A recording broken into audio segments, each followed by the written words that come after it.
BFM Business, BFM Crypto, le club. Nos experts crypto chaque jour aux alentours de 16h35. Ils viennent de nous rejoindre. Sébastien Gouspillou. Bonjour Sébastien. Bonjour Guillaume. Spécialiste du minage, cofondateur de Big Block DC. On vous a proposé de venir parce qu'il y a du rififi, de gros mouvements dans votre activité, dans le mining de Bitcoin. Des acteurs majeurs du secteur sont actuellement en grande difficulté. Des cessations d'activité sont annoncées. On va décrire tout cela et vous nous direz comment vous voyez l'avenir pour l'avenir du Bitcoin et donc aussi pour le Bitcoin. Pauline Armandet aussi est à nos côtés, comme chaque lundi. Bonjour Pauline. Bonjour. Et cette newsletter que BFM Business vous propose, la newsletter BFM Crypto, vous rédigez chaque lundi cette newsletter publiée à 18h, toujours 18h, c'est ça Pauline ? C'est toujours la même heure. Et elle est toujours gratuite. N'hésitez pas à vous abonner, vous qui nous suivez régulièrement dans ce rendez-vous quotidien. Vincent Bois avec nous depuis IG. Bonjour Vincent. Bonjour. Du côté des cours des cryptos, du côté du prix du Bitcoin, quel potentiel pour la suite Vincent ? On voit ce cours du Bitcoin toujours rôder autour des 20 000, un peu au-dessus, 20 722 $ en ce moment. Quelle suite voyez-vous ? Alors le scénario n'a pas beaucoup changé, c'est vrai, par rapport à la semaine dernière. On est toujours sur cette tentative de rebond. Hélas, un nouvel échec pour le Bitcoin, en tout cas à se maintenir au-delà des 21 000, de dépasser ces 21 500 $. Et donc, le scénario d'un retour baissier est toujours privilégié. Il faudrait, comme on l'a dit la semaine dernière justement, venir dépasser ces 21 000, 21 500, se maintenir pour aller chercher éventuellement les 22 500 $ à court terme. Mais le scénario reste privilégié tant que comme on l'a vu la semaine dernière, on reste en échec sous ces 21 000. Et donc, la confirmation d'une nouvelle accélération baissière se ferait sous ce niveau psychologique majeur des 20 000 $ pour aller chercher d'abord le bas du range, toujours, les 18 200, 18 400 $. Et puis, une accélération sous ce niveau nous amènerait, comme nous l'avons déjà énoncé justement, sur un nouveau plus bas annuel. Mais toujours dans ce range actuellement, confirmation selon moi qu'il n'y a pas de potentiel à court terme pour une nouvelle accélération. Donc attention, sous les 21 000, toujours un risque d'accélération baissière. Même question, cette fois sur Ether, 1581 $, quasiment 1582. Comment est-ce que vous voyez la suite sur Ether pour ceux qui sont de plus en plus convaincus peut-être qu'Ether a un fort potentiel, peut-être un potentiel de surperformance face à Bitcoin depuis le merge. Beaucoup espéraient cette surperformance. On l'a vu avant le merge, depuis on la voit un peu moins. Tout à fait. Pour le moment, étant donné que le marché ne reprend pas, malgré toujours des bonnes nouvelles, un flot de bonnes nouvelles sur les sociétés qui adoptent la blockchain ou les crypto-monnaies, toujours des bonnes nouvelles sur le fondamental. Pour Ether, peut-être un peu mieux actuellement en tout cas, ou une espérance plus importante que sur Bitcoin, mais nous sommes toujours sur une tendance qui reste impactée par ce sentiment actuel, toujours ces niveaux techniques également qui bloquent la poursuite de la hausse, et donc sur Ether, une surperformance, pourquoi pas, par la suite, lorsque nous reprendrons un marché haussier, mais actuellement, c'est toujours un risque.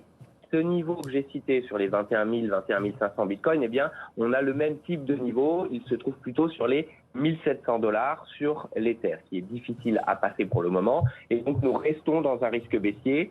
Sous les 1500, 1520, un niveau technique à court terme, eh bien, il y a ce niveau psychologique des 1400. Nous avons parlé des 20 000 $, bien entendu, et niveau psychologique majeur pour le Bitcoin, ancien plus haut historique lors du précédent bull run de 2017, et bien sur Ether, ce sont les 1400 $. Donc, de la même façon, un retour sous ces 1400, eh bien, confirmerait ce biais baissier, et puis nous pourrions voir de nouveau plus bas récents, proches des 1250, voire en dessous par la suite. Toujours un risque à la baisse, tant que nous sommes sous ces différents niveaux entre le Bitcoin ou l'Ether. Vincent Bois pour IG en direct avec nous. Merci beaucoup Vincent de nous avoir accompagnés. On rappelle que ces actifs sont très spéculatifs et volatiles et qu'il ne faut y investir qu'une infime portion de son patrimoine. C'est évident. Pauline, les deux exchanges géants FTX et Binance entrent en guerre sur fond de rumeurs, d'insolvabilité d'Alameda Research, la plateforme de trading de FTX.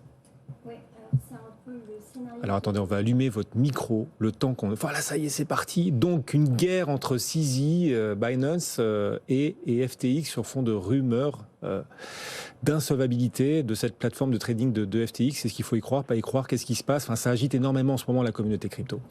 Effectivement, c'est un peu le scénario de l'arroseur arrosé, parce qu'on se souvient déjà que le patron de la plateforme FTX, à l'époque, avait parlé de certaines sociétés qui étaient secrètement insolvables sous fond en fait de l'affaire de l'écosystème Terra Luna qui s'était effondré. Et là, ce qui se passe en fait, c'est que début novembre, en gros, le média spécialisé CoinDesk a publié des documents en indiquant en fait que les fonds qui étaient détenus par Alameda Research, donc la société trading de la plateforme FTX, en fait, étaient principalement des FTT, donc c'est la crypto-monnaie lancée par la plateforme FTX. En gros, qu'est-ce que ça veut dire? Que typiquement, si cette plateforme elle se base principalement sur cette crypto, en cas de forte chute de cette crypto, elle pourrait être à court de liquidité et donc insolvable. Et donc, en fait, dans ce contexte, alors au départ, la patronne de cette société de trading a démenti l'info de CoinDesk, mais en fait, c'est une info qui n'a pas suffi au patron de Binance, qui a en fait déclaré très récemment sur Twitter qu'en gros, la société voulait liquider toutes ces crypto-monnaies, donc tous ces FTT. Oui. Oui, c'est pas mal, surtout qu'en fait Binance avait acquis l'équivalent de 2,1 milliards de dollars en fait dans ces crypto-monnaies. Et là, compte tenu des informations qui ont été diffusées dans ce média-là, ils ont dit voilà, nous, on décide de tout vendre. Il y a eu une opération, un transfert de 20 millions de FTT. Binance confirmant ensuite qu'il a effectivement procédé à ce transfert. Et en fait, Binance indique qu'ils veulent en fait se débarrasser de ces crypto-monnaies durant quelques mois pour éviter en fait qu'il y ait un impact sur le marché. C'est ça, ils comptent étaler leur cession. Effectivement, oui. Sauf que y a déjà un impact sur le marché puisque du coup le cours de cette crypto suite en fait au transfert de Binance a déjà chuté de plus de 14%. Alors que Binance n'a cédé qu'un quart de ce qu'il possède dans cette crypto. Voilà. Il reste les 3 quarts à céder et la crypto a déjà perdu 14% sur cette nouvelle. Donc effectivement, ça a quand même un gros impact sur le cours de cette crypto-monnaie. Et entre-temps, évidemment, on se dit voilà, il y a quand même une guerre qui s'installe entre FTX et Binance parce que c'est deux plateformes qui sont clairement concurrentes. Et sauf que du coup, là, il y a à peine quelques heures, évidemment, le patron de FTX, Sam Bankman-Fried, a décidé de démentir en fait ces rumeurs, notamment d'insolvabilité. Il a indiqué sur Twitter, voilà, FTX va bien, nos actifs vont bien, FTX a suffisamment de fonds pour couvrir tous les avoirs des clients. Nous n'investissons pas les actifs des clients, nous avons traité tous les retraits et nous continuerons à le faire. Voilà, c'est des infos qui datent d'il y a quelques heures, qui montrent que FTX veut clairement rassurer les investisseurs, mais bon, quand on sait en gros qu'il y a beaucoup de patrons type Celsius, Voyageur Digital ou encore Terra qui avant qu'ils aient quelques problèmes tweetaient non mais tout va bien et après on va ensuite de révélation en révélation, on se dit que voilà, il y a quand même une affaire à suivre. Il y a quand même une affaire à suivre et donc CZ qui compte vendre l'intégralité de ce que Binance possède dans cette crypto. Il n'en a cédé pour l'instant que entre guillemets, 20 pour 530 millions de dollars. Et cette crypto a déjà vu son cours sur cette nouvelle baisser de 14%. On va suivre tout ça de très près, mais on voit que Binance ne fait aucun cadeau dans cette affaire à FTX, manifestement. Bon, on va suivre les prochains épisodes, notamment sur notre fil BFM Crypto, et grâce à vous, Pauline. Un autre champ de bataille en ce moment, le champ de bataille du minage de Bitcoin. Sébastien Gouspillot avec nous, donc vous suivez ça de près, puisque vous êtes un acteur de l'écosystème du minage de Bitcoin. Des acteurs majeurs sont en grande difficulté, des cessations d'activité sont annoncées. On parle de 20 des plus gros groupes miniers publics, donc Core Scientific, dont la capitalisation était il y a encore un an de 5 milliards de dollars. Que se passe-t-il? Pourquoi toutes ces difficultés?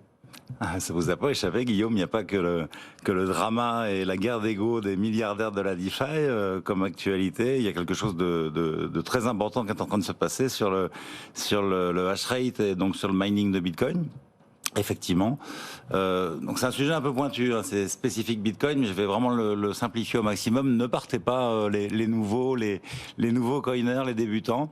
Monsieur le ministre Barrot, si vous êtes là, comme vous voulez faire de la France cette terre d'accueil des cryptos, cette place to be, il faut commencer par comprendre Bitcoin et comprendre ce qui est en train de se passer. Effectivement, il y a une chute énorme des publics, ce qu'on appelle les publics, c'est les sociétés cotées aux États-Unis, au Canada, les sociétés minières. Et Et c'est une chute qui est très très impressionnante. Là, on parle de Facebook beaucoup en ce moment, de Meta là, qui fait une chute énorme. On parle de 50% en un an et c'est record. Là, Core Scientifique, par exemple, qui se dit être le plus gros mineur du monde, avec 180 000 ASIC, enregistre une chute incroyable. Donc, il pesait 5 milliards il y a un an, exactement, au mois de novembre. Et aujourd'hui, c'est 58 millions de dollars. Donc, c'est une perte de pratiquement divisée par 100 leur valorisation. Ouais, c'est énorme. Alors ça s'explique. Ça s'explique parce que là, on est vraiment dans la règle du dernier survivant en ce moment. C'est-à-dire qu'il faut des morts. Il faut qu'il y ait il y a trop de hash rate et le prix du Bitcoin est trop bas. Donc, il faut qu'il y en ait qui débranchent obligatoirement parce que là, ce qu'on mine aujourd'hui est très peu intéressant, dégage très peu de marge pour les mineurs. Oui. Donc, c'est une bataille. On appelle ça la bataille du dernier survivant. On est en plein dedans. Et c'est les plus faibles qui dégagent. Et là, on parle de géants. C'est ça qui est surprenant. Exactement. Les plus fragiles sont des géants dans cet écosystème-là. Ça peut être des géants. Et là, c'est le cas. Alors, comment on en est arrivé là? L'origine de tout ça, ces gros acteurs là, c'est quelque chose d'assez nouveau. On a vu les premières cotations d'entreprises minières en 2018, je crois bien, mais en tout cas le phénomène s'est accéléré énormément en 2020 pendant le bull run. Et le ban chinois, le fait que la Chine ferme l'activité minière à 80% pratiquement, a donné cette possibilité aux Américains de devenir en quelques mois le leader mondial du mining. Et ils l'ont fait donc à l'américaine, le gigantisme, en levant beaucoup de fonds et aussi en ayant accès au crédit, donc en empruntant pour acheter leurs machines.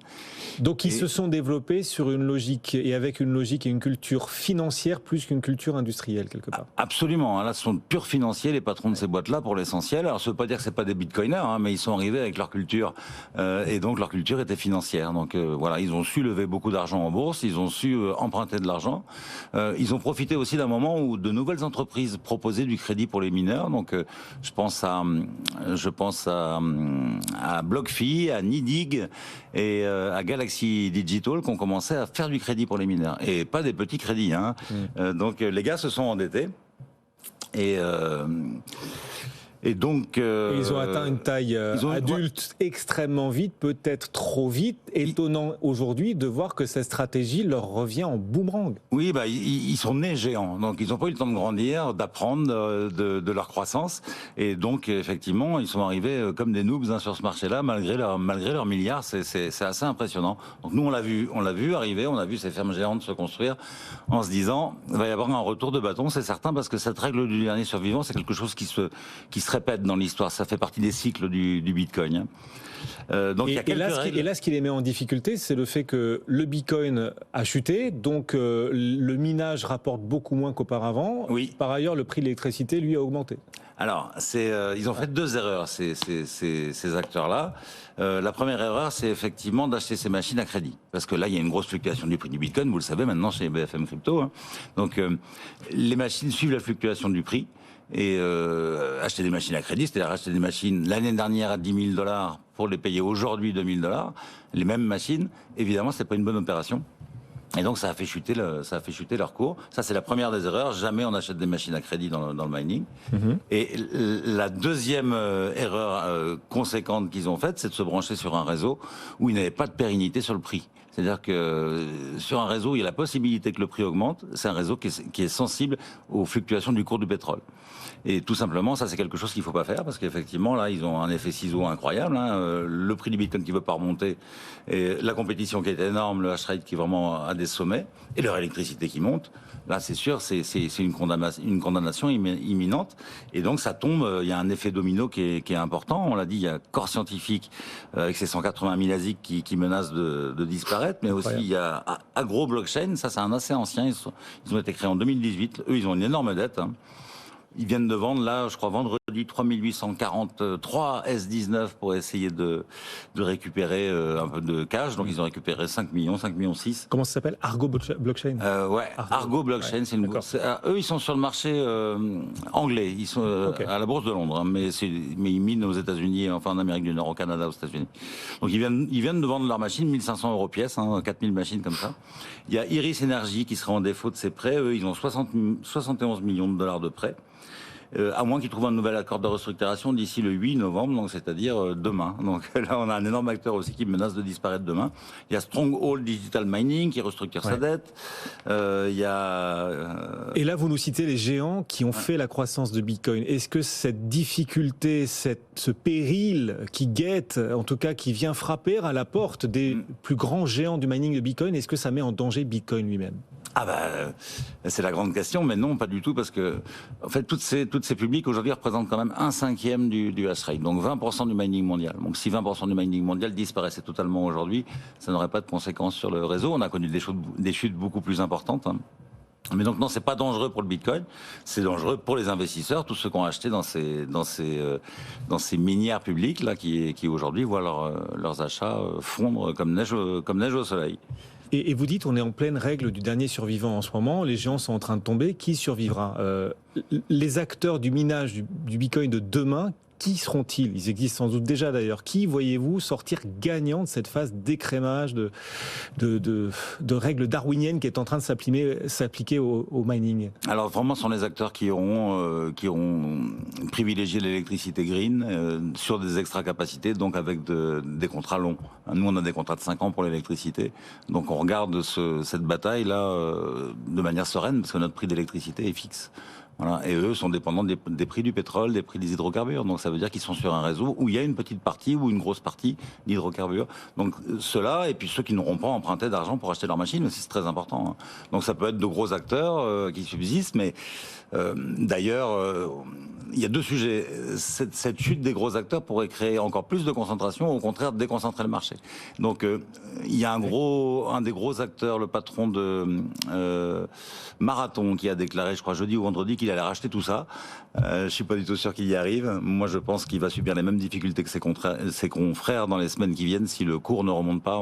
Et donc, on devrait avoir une déconcentration du marché. Et donc, ces machines se redistribuer sur des mineurs plus petits, avec plus d'expérience, qui n'ont pas fait les mêmes erreurs que ces gros mineurs texans pour l'essentiel. Pour vous, alors acteur de cet écosystème, vous résistez plutôt bien en effet à ce contexte. Depuis la chute du Bitcoin, tout va plutôt de mieux en mieux, même pour Big Block DC que vous dirigez, que vous avez fondé. Il n'y a que du positif à retenir donc de cette chute des grands acteurs du mining, ou il y aura quand même des dégâts pour le Bitcoin ou pour l'écosystème malgré tout? Pour le Bitcoin, non. Alors les dégâts restent à savoir si ces entreprises là qui prêtent de l'argent aux mineurs continueront à le faire, et puis surtout si elles vont pas subir elles aussi, ne vont pas trop s'exposer à la faillite de leurs clients. On peut pas le savoir parce que ces entreprises-là diffusent pas dans leur bilan, on voit pas leur implication dans le mining. Donc on n'arrive pas à savoir à quel point elles sont impliquées et si ces boîtes-là vont aussi souffrir, voire disparaître de la faillite de leurs clients. Vous-même, vous êtes en train d'ajuster votre stratégie compte tenu de ce contexte quand même, du fait qu'un certain nombre de grands acteurs sont sur le point de disparaître. Enfin, comment est-ce que vous-même, tout cela vous pousse à agir, à réagir, à adapter votre offre? Adapter, pas adopter. Alors oui, ça change un petit peu la donne parce que là, tout ça, la règle du dernier survivant, c'est nous qui l'avons écrite et exprimée il y a 2 ans à peu près avec Grand Angle. Ouais. On a posé les règles économiques du mining et donc la règle du dernier survivant. Donc on s'y attendait, mais quand même là, il y aura plusieurs derniers survivants, on peut l'imaginer. Bien sûr. On dit le dernier survivant, mais on peut espérer qu'il y ait que 20% des acteurs, donc ceux-là, qui mettent la clé sous la porte ou un peu plus ou un peu moins, mais on dit toujours le dernier survivant. Mais en fait, c'est l'essentiel des mineurs reste survivant. Il y a un écrèmement à chaque gros bear market comme ça, c'est certain. Ouais. C'est la version 2.0 de la fameuse maxime, les derniers seront les premiers là qu'on est en train de vivre. Un peu effectivement. Donc nous, ça change un peu notre stratégie parce que là, on vient de clôturer notre levée de fonds, on a des sous et on les garde de côté en attendant de voir si le marché ne se tasse pas encore en termes de prix des ASIC. Bon. Les anciens mineurs d'Ether, qu'est-ce qu'ils deviennent? Ils sont là, ils sont sur Bitcoin de plus en plus, du coup, ils veulent profiter de justement ces difficultés des géants pour eux-mêmes se créer, se trouver, se construire une place au soleil. Comment est-ce que vous les voyez agir? Je pense pas. Alors des mineurs d'Ether qui seraient que mineurs d'Ether à l'époque de la Proof of Work sur Ethereum, ils peuvent pas faire grand-chose parce que leur matériel ne peuvent pas miner du Bitcoin. C'est des matériels ou spécifiques ASIC, donc maintenant ils sont un peu le bec dans l'eau, ou des GPU, et là non plus ça rapporte plus rien. Le prix des GPU a beaucoup baissé. Donc pour les mineurs d'Ether qui n'auraient pas fait leur... ça fait des années qu'on sait que le merge arrive, donc en général ils ont pris leur disposition. Pauline, on se demande si l'avenir sera fait de devises numériques de banque centrale. Il semble que oui, en tout cas la Chine semble relativement avancée par rapport aux États-Unis ou à l'Europe. Alors il se trouve que en Europe, une conférence a lieu aujourd'hui, une conférence sur l'euro numérique organisée par la Commission européenne et la Banque centrale européenne. Et il y a des annonces manifestement, des nouveautés. Qu'est-ce que vous retenez de cette conférence consacrée à l'euro digital ? Oui, effectivement, il y a eu deux annonces assez intéressantes. Déjà, la Commission européenne qui confirme en fait qu'elle va faire une proposition législative au cours du premier trimestre 2023 sur un euro digital. J'attends avec beaucoup d'impatience cette proposition législative, a déclaré Christine Lagarde, la patronne de la BCE. Parce qu'en fait, pour elle, cette proposition, ça enverrait vraiment un signal fort de soutien politique au projet de la Banque centrale européenne pour un euro numérique. Ensuite, il y a le Vladimir Dombrovskis, le vice-président exécutif de la Commission européenne, qui a indiqué que cette proposition inscrira l'euro numérique dans la loi et réglementera ses aspects essentiels. Ah oui, dans la loi. Ouais, donc là, ça commence à devenir sérieux.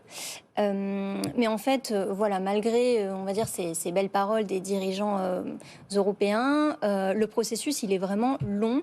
Déjà, il faudra attendre octobre 2023 pour savoir s'ils veulent se lancer ou non dans un euro digital. Et si jamais ils veulent se lancer sur ce projet-là, l'euro digital ne pourrait pas naître avant 3 ans, parce qu'en fait, ça nécessiterait de faire plein de tests, plein d'expérimentations à grande échelle. Et donc, en fait, c'est bien effectivement de se réunir, mais les projets auront lieu, en tout cas, dans longtemps. Et en quelques secondes, on peut rappeler les formats, les profils que pourrait prendre l'euro numérique, les projets sur lesquels l'Europe est en train de travailler ? Alors là, la BCE, elle a publié un long question-réponse en 14 points sur l'euro numérique. En quelques secondes, déjà, il ne viendrait pas remplacer les autres systèmes, donc il viendrait s'ajouter au cash et à l'euro, au paiement numérique. Il devrait être principalement utilisé comme moyen de paiement et non pas comme moyen d'investissement, ou encore, évidemment, il serait gratuit et disponible partout dans la zone euro. Et puis, la BCE avait posé une question un peu insolite dans son Q&A. Elle disait pourquoi est-ce qu'un euro numérique serait mieux que les stablecoins et les cryptoactifs. Elle explique en outre que ça serait mieux à ce sujet puisque ça serait sans risque et ça respecterait la vie privée et la protection des données. Parce que c'est un euro qui ça fait sourire Sébastien. BCE. Ah oui. Pourquoi Sébastien ? Parce qu'évidemment non. Le patron de la BRI a déjà exprimé l'intérêt des CBDC pour lui, c'est-à-dire que c'est une monnaie qui permet un contrôle total de vos achats, de vos dépenses, de votre comportement en tant que consommateur. Donc l'idée c'est de pouvoir déterminer ce que chaque consommateur va pouvoir consommer. S'il est inscrit dans la loi que la vie privée sera protégée. Oui, bien sûr. Mais nous, on n'a aucun moyen de le vérifier. Enfin, c'est hyper inquiétant. On nous propose une société dystopique. Heureusement que Bitcoin existe et qu'il nous met à l'abri de ça, parce que si le cash disparaît et qu'on n'a plus que des monnaies de banque centrale, c'est une véritable catastrophe. Et surtout, les objectifs de la banque centrale sont pas du tout clairs. Pourquoi ils font ce CBDC ? Quand vous lancez un nouveau produit, c'est que vous avez un objectif. Vous savez ce que vous voulez en faire. Aujourd'hui, ils ne nous disent pas pourquoi ils veulent cette monnaie de banque centrale. Donc c'est hyper inquiétant, bien sûr. Ils veulent que ce soit utile pour les particuliers, les entreprises. Enfin, c'est ce qu'ils disent. Il n'y a pas de demande. Il n'y a aucune demande.